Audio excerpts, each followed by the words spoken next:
Coming of the Kingdom Part 8 Session 1 天国的来临第8部分第1讲 Chapter 8第8部分 The Coming of the Kingdom and the Church 天国的来临和教会 Section 35本书的第35段 General Viewpoints 一般的观点 As we have seen in Chapters 3 and 4我们在本书的第3、第4部分已经看到 One of the most important forms in which the kingdom appears in this world is the preaching of the gospel. 天国在这个世界出现的时候，其中一个最重要的出现的方式就是福音的传讲。Its contents have been discussed in chapters 5 through 7. 在本书第5、6、7章或者部分呢，我们讨论过这个天国的福音的内容是什么。We are now confronted with the question whether there are any pronouncements made by Jesus that shed more light on the results of this preaching. 现在我们要面对的问题呢，就是说，耶稣所讲过的话有没有提到，有没有让我们看到这种的天国福音的传讲带来什么的结果 ？And consequently, on the entry of the kingdom of heaven into this world. 也就是说呢，让我们更明白、更清楚看到。天国是怎么进入到这个世界的 In a general sense, 从一个普遍的意义上来说 This subject has been dealt with in the parables Refer to chapter 5 很广泛的来说呢我们在第5章讨论耶稣的比喻的时候已经处理过这个问题 Parables of the sower, of the tares among the wheat That of the fishing net Of the seed growing up spontaneously Of the mustard seed and of the leaven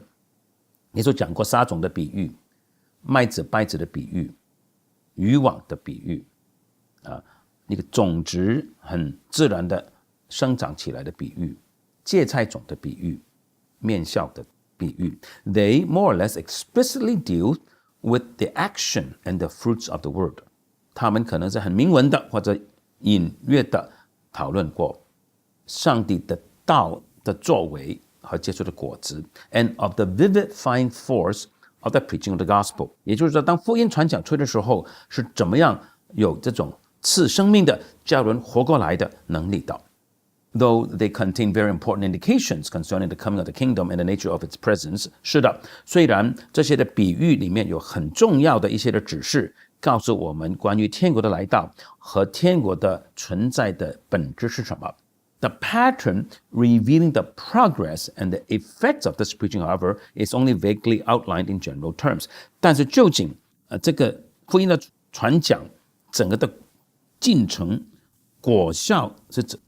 按照怎么样的样式呢？这方面呢只有很模糊的一般性的勾画出来而已。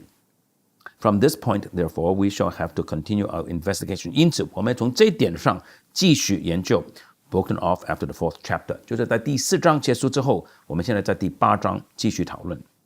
We are now confronted with the question concerning the place of the idea of the church in Jesus' preaching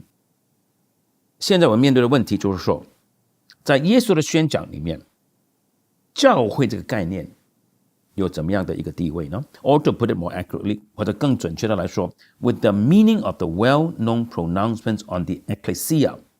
in Matthew 16:18 following and Matthew 18:15 following within the scope of Jesus' preaching of the kingdom of heaven 更准确的说就是说在马太福音第16章18节开始跟马太福音18章15节开始当耶稣讲到教会的时候从整个耶稣宣讲天国整个的信息来看这2段经文那个教会是什么意思呢 For a long time 多年来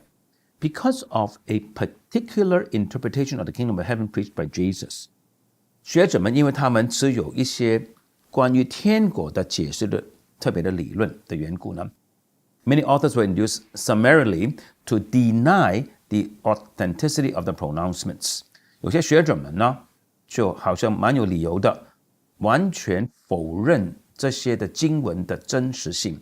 那这里很长的一段呢要讲是什么呢就是要讲马太福音第16章18节等等是不是耶稣讲的是不是原来福音书就有的还是后来早期教会加上去的这里呢，我们作者会花很多的篇幅来讨论这个问题，究竟马太16章18节起那段经文是不是真实的，是原本的。The general character of the kingdom of heaven was supposed to be incompatible with the idea of the ecclesia. 天国的一般的性质，学者们认为呢，是与 ecclesia 教会这个概念是不相符的。下面至少要讲两大派，第一派是自由派，第二派我们应该预计到就是那个彻底的末世论派。好，自由派。Thus, for example, the liberal theology asserted that 因此呢，譬如说自由派神学是这样坚持的 ：As a visible gathering of believers with a certain amount of organization, the church lay entirely outside the field of Jesus' vision. 教会作为信徒们的聚集当然有某一个程度上的组织呢，这样的教会呢，完全在耶稣的视野以外。Jesus was only supposed to be the prophet of the inner religion, directed to every individual apart. 耶稣只不过应该是做一个先知，他宣讲的是我们内心的一个宗教信仰。这个信息是指向个别一个一个的人的 ，and making it start with him， 从他自己开始。Only in a process of historical development， 但是唯独因为经过了一个历史的发展的过程 ，after Jesus' death， 就是耶稣死了之后，经过一段历史的发展 ，did his religion assume its sociological significance, revealed in visible communities and organizations。经过他的死之后，经过一段的历史的发展，耶稣的宗教才开始带有社会的重要性，就是说，这个宗教就借着能见的群体跟组织显明出来。It is true that from the outset, Jesus' preaching was also direct to a community。学者们说，是的，耶稣的宣讲呢，从头开始是针对一个群体的 ，but one of an ideal and invisible character。但是耶稣所针对的是一个理想的、不能见的一个的群体 ，a Jenseitskirche, a church in a life beyond， 就是在来生的那个教会 as an ultimate goal， 那个是耶稣至终的目标而已。The church as a visible, organized unity is supposed to have been completely foreign to Jesus' world of thought and preaching。那么教会作为一个能见的、有组织的一个整体呢？应该在耶稣的思想跟他的宣讲是完全不存在的，完全在耶稣的思想跟宣讲以外的一件事。It was held to be of an absolutely secondary character。教会呢，这些学者们认为呢，是完全一个绝对一个次要的一件事。A human sociological phenomenon， 是人为的，是一个社会学的现象。Its origin was to be sought in the local churches, ecclesiae, of the first few decades after Jesus' death, which were later united. 那教会的起源呢，就在于耶稣死了之后，那几十年的那些的不同地方的地方教会，这些地方教会后来呢被连结起来。This unifying process reached some sort of final stage in the 3rd century AD. 到了主后第3世纪，这个连结。这个合一的过程呢，就达到差不多一种的最后的阶段。意思就是说，那些监督主教就出现了。Similarly, leadership in the church was supposed to be founded not on any authority ordained by Christ。同样的，教会里的领袖呢，不是建立在耶稣基督所定下什么的权威，不是根据耶稣的权威的 ，but partly on charismatic gifts。教会的领袖一部分是根据圣灵的恩赐 and partly on the democratic transfer of authority to some individual members。 另外一方面呢，也是根据教会的权威透过民主的方法转移到某些的个别的信徒的身上。Only later did this charismatic leadership make room for the juridical idea of an office。 直到后来这个圣灵恩赐所决定的领袖的概念呢，才开始有一种所谓治法的职分的这个概念，就是说可以做治理的一些的职分，是后来的事情。那这个是呢自由派的看法。It is true, these ideas have not remained unchallenged, even on the part of the liberal critique of the Gospels. 我们的作者说呢，是的，这些的概念呢，本身就有其他的作者挑战他们，就算是那些自由派的批判福音书的学者们，也有人站起来挑战。Thus, for example, the Tübingen School under the leadership of F.C. Bauer， 譬如说杜比根的这个学派，他们的领袖是 Bauer， assumed that there was an antithesis between the Christian church at Jerusalem and the churches founded by Paul in pagan countries。他们也假设，是的，在耶路撒冷的基督的教会和保罗在异教的国家所设立的教会之间是有对立的，是不同的。The former， 耶路撒冷的教会呢 was supposed to be much more juridical and authoritarian in its organization。耶路撒冷的教会呢比较注重法律，而且有权威性的领袖，它整个的组织是权威性的 because of the presence of the apostles， 因为有使徒在。While the latter， 后者呢，保罗在不同异教国家所设立的教会呢 had an entirely charismatic basis， 他们的根基完全是圣灵的恩赐或者卖力，特别是我们可以想到的是哥林多的教会。In line with this antithesis is the thought that at Jerusalem the church was taken to be the continuation of Israel。 与这种的所谓对立的概念有关的，就是说学者们认为呢，在耶路撒冷呢，教会应该是以色列的持续 to be Israel proper， 就是正式的以色列。 Whereas in Paul's view the idea of the spiritual body of Christ, soma to Christou, was considered to be the foundation of the church。 在那些保罗所设立的异教国家的教会呢，保罗的概念是教会是基督属灵的身体，这个才是教会的根基。In connection with this view of the Church of Jerusalem, therefore， 因此呢，根据这个对耶路撒冷教会的观点 ，the special significance of the number 12， 12这个数字的特别重要性 ，the 12 disciples of Jesus， 耶稣有12个门徒 ，with respect to the founding of the church was again given importance。教会设立的时候，12这个数字这么重要，学者们就强调这个重要性。But all this does not detract from the fact that， 但是这一切都没有排除一个事实，就是 the leading scholars in the main agreed that Jesus had nothing to do with the church。那些重要的、出名的学者们都同意耶稣与教会没有关系 ，and that there could be no doubt but that the pronouncement on the ecclesia in Matthew 16:17-19 was unauthentic。所以毫无疑问的，在马太福音16章17到19节，耶稣讲的关于教会的那些话呢，是不真实的，就是不是耶稣自己讲的。第二个学派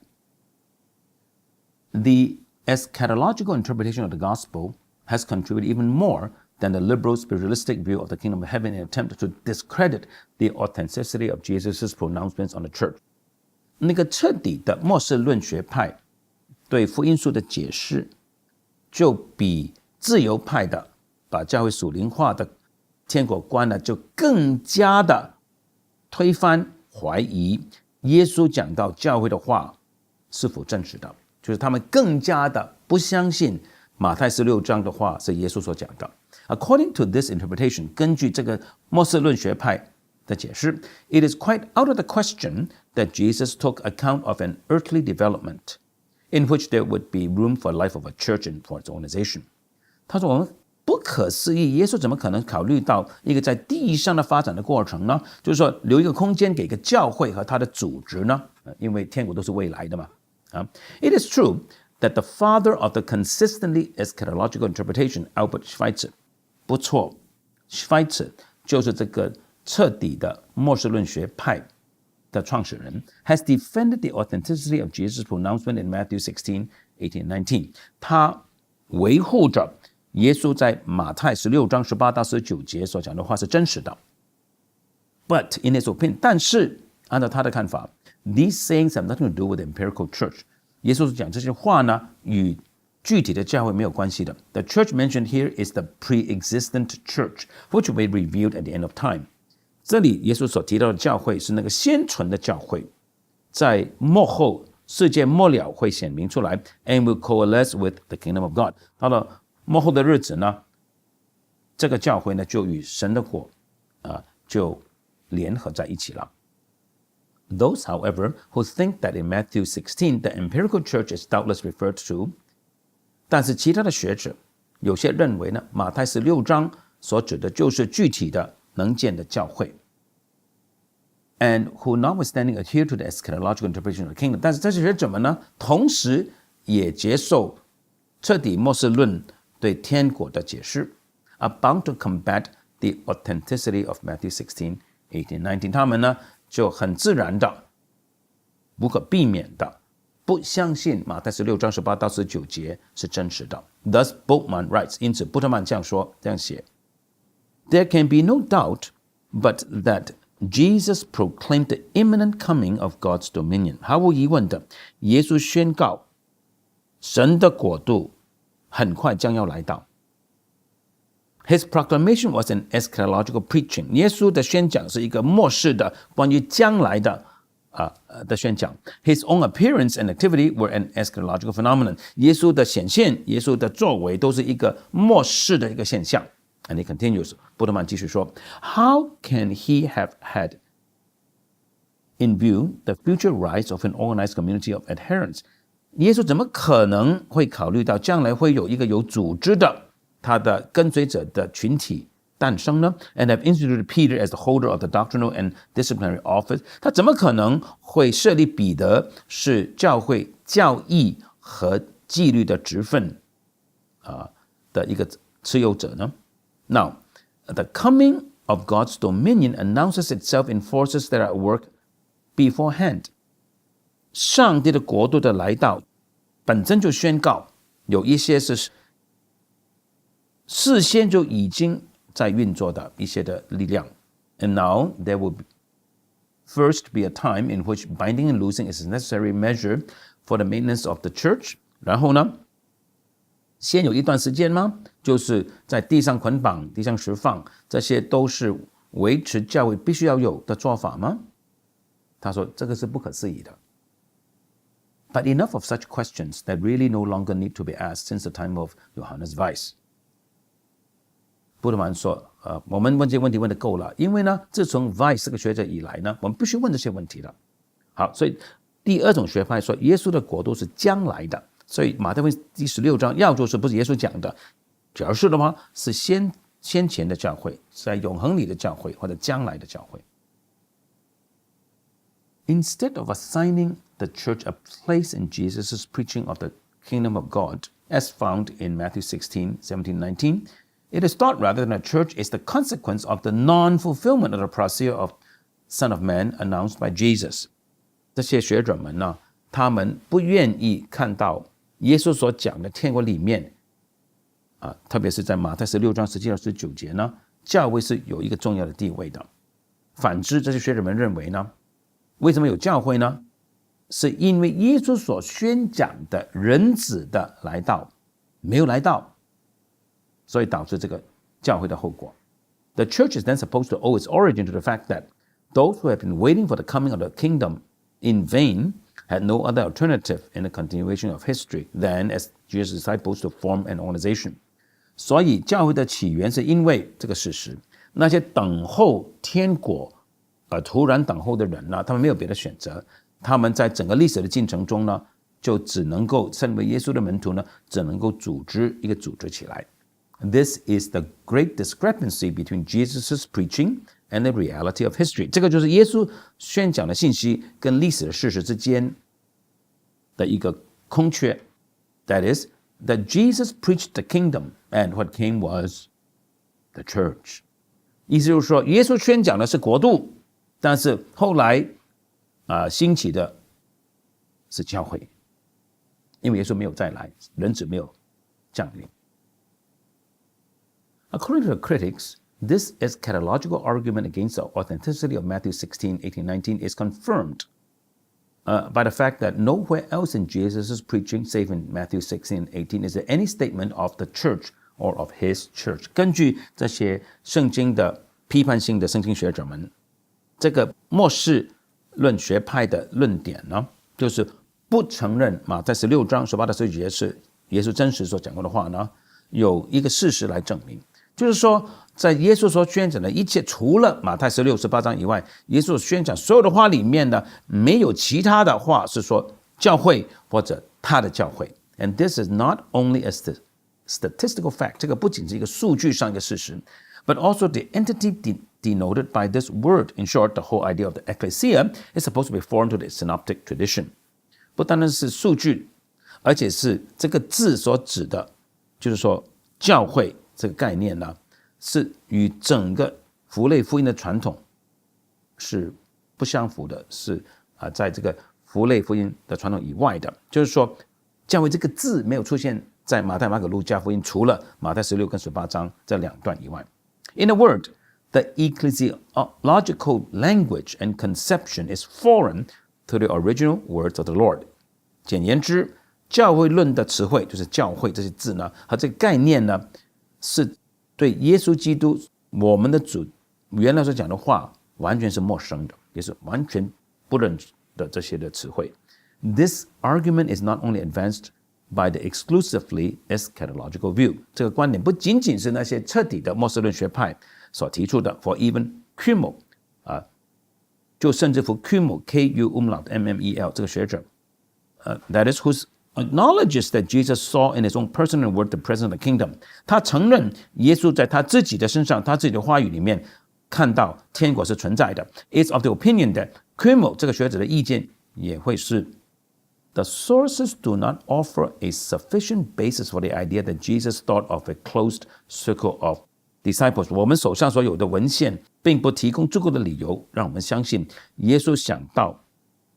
一般他的门徒是一个关闭的群体 nor do they warrant the thought that Jesus had wanted to form a church community in the time between his resurrection and his parousia.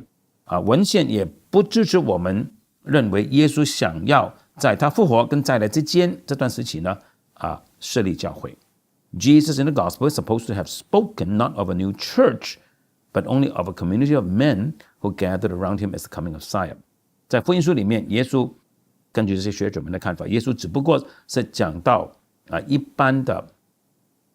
在他周围的一般的人的群体，而不是一个新的教会。耶稣只说到因为他就是这个来到的弥赛亚，所以有一般人跟随他。耶稣只讲了这个群体，而没有讲了一个新的教会道。好，我们下一讲继续要讲第3和第4个观点。第3个是一个比较心理学化的一个观点，还有其他的观点。